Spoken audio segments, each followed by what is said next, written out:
নমস্কাৰ বন্ধুসকল, উপস্থিত আছোঁ তিতাবৰ বিধানসভা সমষ্টিৰ অন্তৰ্গত এটা অতি গুৰুত্বপূৰ্ণ আৰু লেখত ল'বলগীয়া অঞ্চলেই হৈছে তিতাবৰ জালুকনীবাৰী অঞ্চল। আৰু এই তিতাবৰ জালুকনীবাৰী অঞ্চলতে অনুষ্ঠিত কৰা হৈছে চুতীয়া সাংস্কৃতিক আৰু জনগোষ্ঠীয় সমাৰোহ। বীৰপাল ক্ষেত্ৰত অনুষ্ঠিত কৰা হৈছে এই সাংস্কৃতিক আৰু জনগোষ্ঠীয় সমাৰোহ। বলক আপোনালোকক বীৰপাল ক্ষেত্ৰৰ ভিতৰলৈ লৈ যাওঁ।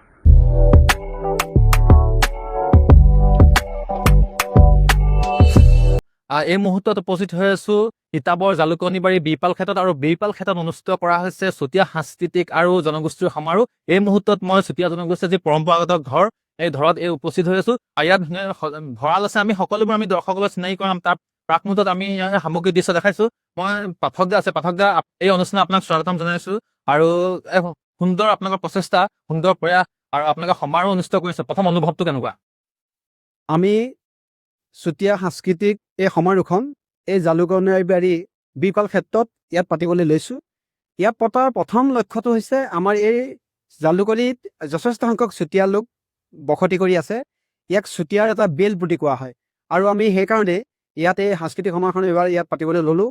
আৰু এই সাংস্কৃতিক সমাৰোহখন পতাৰ আমাৰ এটাই লক্ষ্য, যাতে আমি ইয়াত আমাৰ এই সমাৰোহখনৰ যোগেদি আমাৰ অসমবাসীলৈ এটা আমি বাৰ্তা প্ৰেৰণ কৰিব বিচাৰিছোঁ যে আমাৰ চুতীয়া জনগোষ্ঠীৰ লগতে অন্যান্য জনগোষ্ঠীৰ লগত এটা আমাৰ সমন্বয় আমি সৃষ্টি কৰা এটা বাৰ্তা প্ৰেৰণ কৰিব বিচাৰিছোঁ।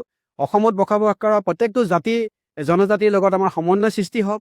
আৰু আমাৰ লগতে আমাৰ চুতীয়া জাতিৰ যিবিলাক সংস্কৃতি, চুতীয়াৰ যিখিনি আমাৰ খাদ্যভাৱ, আচাৰ ব্যৱহাৰ, সাজ পোছাক, এইখিনিও আমি ইয়াত আমি প্ৰদৰ্শন কৰাৰ এটা ব্যৱস্থা কৰিছোঁ। যে চুতীয়া লোকসকলে কিনো খাদ্য খায়, কিনো আমাৰ সাজ পোছাক পিন্ধে, আমাৰ সংস্কৃতিবিলাক কি, এইখিনি সেইকাৰণে আমি ইয়াত সকলো ইয়াত দেখুওৱাৰ এটা পৰিকল্পনা প্ৰস্তুত কৰি। কথাত ক'বলৈ হ'লে আপোনালোকৰ যি ইতিহাস, সেই ইতিহাস আপোনাৰ ইয়াত উদ্ভাসিত হ'ব। নিশ্চয় নিশ্চয়। আৰু আমি সেই ইতিহাস উদ্ভাসিত কৰিবৰ কাৰণে আমি এইটো আমাৰ আজি ইয়াত এলেংঘৰ আমি প্ৰস্তুত কৰিছোঁ। এইটো এলেংঘৰ বনাইছোঁ।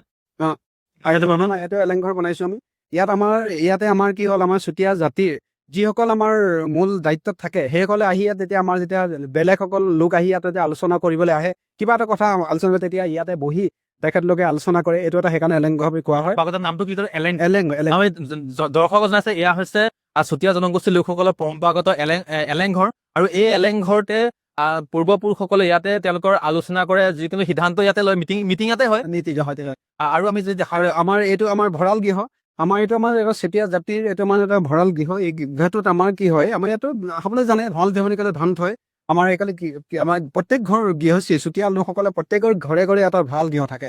আৰু ইয়াৰ লগতে আমাৰ এইটো যিটো আমি খেৰঘৰ বুলি গোহালি নহয়, এইটো খেৰঘৰটো আমাৰ আসনতে গোহালি গৃহৰ লগতে খেৰঘৰ থাকে সমন্বয়। তাৰ পিছলে আমাৰ হাঁহ কুকুৰা গঁৰালৰ ঘৰ থাকে। আৰু আমাৰ দেখিছে আপোনালোকে এইটো আমাৰ বাসস্থান। চুতীয়াসকলে এনেকে গৃহ বনাই, আমাৰ পৌৰাণিক কালত আমি এনেকে গৃহ বনাই আমাৰ বসবাস কৰিছিল। আৰু আমাৰ এইটো বৰ্তমান যুগত আমাৰ আধুনিক হৈছে, টিং পকা আৰু চিচি হৈছে, কিন্তু আমাৰ যিটো আমাৰ জাতি সংস্কৃতি, যিটো আমাৰ পৌৰাণিকভাৱে আমাৰ এইসকল এনেকুৱা ঘৰে দুভাগে এইটো চুতীয়া জনগোষ্ঠীৰ লোকসকলৰ পুৰণা গৃহ। আমি এনেকে তাৰমানে আমি খেৰে নিৰ্মাণ, কাৰণ এই ঘৰটোত থাকি তাৰমানে শীত বতাহ আমাৰ নিয়ন্ত্ৰণ হৈ থাকে। যিহেতু আমাৰ গৰম কালিও ইয়াত আমাৰ গৰম অনুভৱ নহয়, ঠাণ্ডা কালিও আমাৰ কি বেছি ঠাণ্ডা নহয় ঘৰটো কাবাহে। আৰু আমি এই সমন্বয়খন যেতিয়া পাতিছোঁ, বীৰপাল ক্ষেত্ৰত যেতিয়া পাতিছোঁ, পতাটো এইটোৱে উদ্দেশ্য। মই আকৌ কৈছোঁ যে আমাৰ এই যিটো জাতিৰ সংস্কৃতি বা প্ৰদৰ্শন হ'ব। এই 4 দিনীয়া কাৰ্য, প্ৰথম দিনা কাৰ্যসূচী আজি আমাৰ হৈ গৈছে আমাৰ গছপুলি ৰোপণ, তাৰপিছত মন্ত্ৰণ উন্মোচন, মূল মঞ্চৰ উন্মোচন হৈছে। ইয়াত আমাৰ প্ৰতিযোগিতা হৈ আছে, বৰ্তমান হৈ আছে প্ৰতিযোগিতা। তাৰপিছত আমি প্ৰদৰ্শনী এটা মুকলি কৰা হৈছে। আৰু অহা কালিলৈ আমাৰ কি হ'ব, ইয়াত আমাৰ জনগোষ্ঠীয় সভা হ'ব। আমাৰ বিভিন্ন জনগোষ্ঠীয় লোকসকল, মুৰব্বীসকল আহি ইয়াত হ'ব। আমাৰ তেওঁলোকৰ মাজত এটা সমন্বয় সৃষ্টি কৰি এখন সভা অনুষ্ঠিত হ'ব। আৰু ৰাতিলৈ আমাৰ সাংস্কৃতিক অনুষ্ঠান হ'ব। আৰু ঠিক তাৰ নেক্সট ডেও আমাৰ কি হ'ল, আমাৰ 10 তাৰিখৰ দিনা আমাৰ কি হ'ব, সকলো জাতিৰ লোকৰ লগতে আমাৰ সেইদিনা বিশেষকৈ আমাৰ চুতীয়া জনগোষ্ঠীৰ যিখিনি আমাৰ সংস্কৃতি, সেইখিনি প্ৰদৰ্শন কৰা হ'ব ইয়াত। আৰু সেইদিনা আমাৰ অকল আমাৰ চুতীয়া জাতিৰ যিখিনি কৃষ্টি সংস্কৃতিহে প্ৰদৰ্শন হ'ব। আৰু অহা 11 তাৰিখলৈ আমাৰ মাননীয় মুখ্যমন্ত্ৰী আহিব। আৰু মুখ্যমন্ত্ৰী অহাৰ লগতে মুখ্যমন্ত্ৰীৰ লগতে মাননীয় মন্ত্ৰীবৰ্গসকল আহিব। সকলো মন্ত্ৰীক আমি নিমন্ত্ৰণ জনাইছোঁ। আৰু সেইদিনাখন আমাৰ মুকলি সভাৰ প্ৰাক মুহূৰ্তত আমি এটা 12ৰহণীয়া সাংস্কৃতিক শোভাযাত্ৰা অনুষ্ঠান কৰিছোঁ। সেই 12ৰহণীয়া সাংস্কৃতিক শোভাযাত্ৰাৰ যোগেদি আমি এটা বাৰ্তা প্ৰেৰণ কৰিব খুজিছোঁ অসমবাসীলৈ, যে আমাৰ সকলোৱে সমন্বয় আছে। চুতীয়া জনগোষ্ঠীৰ সকলোৰে মাজত সমন্বয় সৃষ্টি কৰি এটা আমি বাৰ্তা প্ৰেৰণ কৰি দেখুৱাব খুজিছোঁ, আমাৰ চুতীয়া জাতি একগোট হৈ আছোঁ। আমাৰ এই অনুষ্ঠানলৈ সমগ্ৰ অসমৰ চুকে কোণে থকা আমাৰ প্ৰতিটো প্ৰান্তৰ পৰা আমাৰ চুতীয়া লোকসকল আহি পানি ইয়াত আমাৰ সমবেত হ'ব। আৰু আমি এটা কথাই প্ৰতিবন্ধ কৰিব যে আমাৰ যে জাতিটো সুসংগঠিত হৈ আছো এইটো আমি প্ৰমাণিত কৰিব খুজিছোঁ। আৰু মাননীয় মুখ্যমন্ত্ৰী মহোদয় যেতিয়া আহিব আমি তেখেতলৈ এটা আমি আহ্বান জনাইছোঁ যে আমি চুতীয়া জাতিয়ে এটা আমি ন্যায্য প্ৰাপ্য অধিকাৰৰ পৰা বঞ্চিত হৈছোঁ। আমি সদায় দাবী কৰি আহিছোঁ আমাৰ চুতীয়া জাতিয়ে জনজাতিকৰণ পাব লাগে। আৰু জনজাতিকৰণ পোৱাৰ কাৰণে আমি যিখিনি আমাৰ এটা জাতিয়ে জনজাতিকৰণ পাবৰ কাৰণে যিখিনি বৈশিষ্ট্য সেই বৈশিষ্ট্যখিনি আমাৰ গাত আছে, আমাৰ চুতীয়া জনগোষ্ঠীৰ আছে। আৰু সেইখিনি আমি ইয়াত বাস্তৱত ৰূপায়ণ কৰাৰ সেইকাৰণে প্ৰয়াস কৰিছোঁ। আশা কৰিছোঁ মাননীয় মুখ্যমন্ত্ৰী মহোদয়ে আমাক এটা সুবিধান্ত দিব।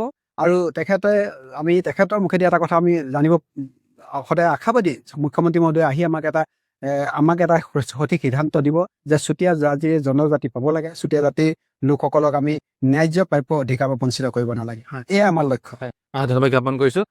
নিশ্চয়ভাৱে 4 দিনীয়া কাৰ্যসূচী আজি 8 তাৰিখ 8, 9, 10 4 দিনীয়া কাৰ্যসূচীৰে কিতাপৰ সমষ্টিত এটি লেখতলবীয়া গুৰুত্বপূৰ্ণ অঞ্চল হৈছে জালুকনীবাৰী অঞ্চল। আৰু জালুকনীবাৰী অঞ্চলৰ বীৰপাল ক্ষেত্ৰত অনুষ্ঠিত কৰা হৈছে চুতীয়া জনগোষ্ঠীয় সাংস্কৃতিক সমাৰোহ। আৰু আমি ইয়াত খাদ্যৰ বিপণী আছে, ইয়াত বিভিন্ন ধৰণৰ বিপণী আছে, আমি তালৈ লৈ যাম আৰু বিভিন্ন ধৰণৰ সাংস্কৃতিক অনুষ্ঠানো আছে। আমি সকলো আমাৰ দৰ্শকক দেখুৱাবলৈ চেষ্টা কৰিম। আমাৰ জালুকনীবাৰী অঞ্চলত আমি এতিয়া আজিৰ পৰা এটা উদুলি মুদলি পৰিৱেশৰ সৃষ্টি হৈছে। যিহেতু জালুকনীবাৰী অঞ্চলত চুতীয়া জাতি সন্মিলনৰ উদ্যোগত তথা চুতীয়া উন্নয়ন পৰিষদৰ ব্যৱস্থাপনাত আমি চুতীয়া সাংস্কৃতিক আৰু জনগোষ্ঠীয় সমাৰোহখনি আমি 4 দিনীয়া কাৰ্যসূচী অনুষ্ঠিত কৰিছোঁ। এই সমাৰোহখনিৰ জৰিয়তে আমি চুতীয়া আৰু যিখিনি সংস্কৃতি সাজ সজ্জাৰ পৰা আৰম্ভ কৰি খাদ্য সম্ভাৰৰ পৰা আৰম্ভ কৰি গোটেই বিষয়খিনি আমি সামৰি ল'বৰ বাবে আমি চেষ্টা কৰিছোঁ। ইতিমধ্যে তাৰ হৈ আপোনালোক আহি ইতিমধ্যে খাদ্য বিপণী বা আমাৰ প্ৰদৰ্শনীত আহি উপস্থিত হৈছেই। আপোনালোকে দেখিবলৈ পাব আমাৰ চুতীয়া যিটো সাজ সজ্জা, বোৱাৰীসকলৰ মহিলাৰ এয়া আমাৰ চুতীয়াৰ সাজ সজ্জা তেখেতলোকে পৰিধান কৰিছে। আৰু তাৰ লগে লগে তেখেতলোকে যি পিঠা পনা যিখিনি আমাৰ গাঁৱলীয়া চুতীয়া ৰাইজৰ যিখিনি খাদ্য সম্ভাৰ এইখিনিও ইয়াতে হৈছে, তেখেতলোকৰ দ্বাৰা এইখিনি বনোৱা হৈছে। আমি ইয়াৰ জৰিয়তে আমি সমূহ অসমবাসী ৰাইজক আমি আহ্বান জনাওঁ যে আপোনালোক আহি আমাৰ ইয়াত উপস্থিত হৈ আমাৰ চুতীয়াৰনো কলা সংস্কৃতি কি আছিল এইখিনিৰ ওপৰত আপোনালোকে এটা আভাস লওক। আৰু সকলোকে আমি জাতি বৰ্ণ ধৰ্ম নিৰ্বিশেষে সকলোকে আমি ইয়াত আহি উপস্থিত হৈ এই কাৰ্যভাৰ সফল কৰিবৰ বাবে আমি উদযাপন সমিতিৰ তৰফৰ পৰা আমি বিনম্ৰভাৱে অনুৰোধ জনাইছোঁ। আপোনালোকে কাইলৈ দেখিবলৈ পাব, কাইলৈ আমাৰ চুতীয়াৰ কাৰফাই ধনু দেখিবলৈ পাব। আৰু চুতীয়াই যি দাঁত তৰোৱাল ব্যৱহাৰ কৰিছিলে এইখিনি আপুনি কাইলৈ দেখিবলৈ পাব। আমি ইতিমধ্যে মাননীয় মুখ্যমন্ত্ৰী মহোদয়কো আমি তাৰ জৰিয়তে এটি সম্বৰ্ধনা জনোৱাৰ কথাও আমি চেষ্টা কৰিছোঁ। অহা যিহেতু 11 তাৰিখে তেওঁ আহি আমাৰ এই মূল কাৰ্যসূচীত উপস্থিত হ'ব বুলি আমি আশাবাদী। আৰু তেখেতে ইতিমধ্যে আমাক কথা দিছে। সেয়ে কৈছোঁ প্ৰধান চুতীয়াৰ বহুত বস্তু লুপ্ত হৈ গৈছে বা কোনোবাই নিজৰ বুলি ক'ব বিচাৰিছে, কিন্তু আমি ইয়াকে আমি প্ৰতিষ্ঠা কৰিব বিচাৰিছোঁ যে চুতীয়াৰ আনৰ বস্তু নালাগে, তেখেতলোকৰ নিজস্ব যিখিনি আছিলে সেইখিনিকে আমি যাতে ৰাইজৰ আগত আমি উপস্থাপন কৰিব পাৰোঁ, এষ্টাব্লিছ কৰিব পাৰোঁ, তাৰে আমি এটা এই অনুষ্ঠানটোৰ জৰিয়তে আমি প্ৰয়াস কৰোঁ।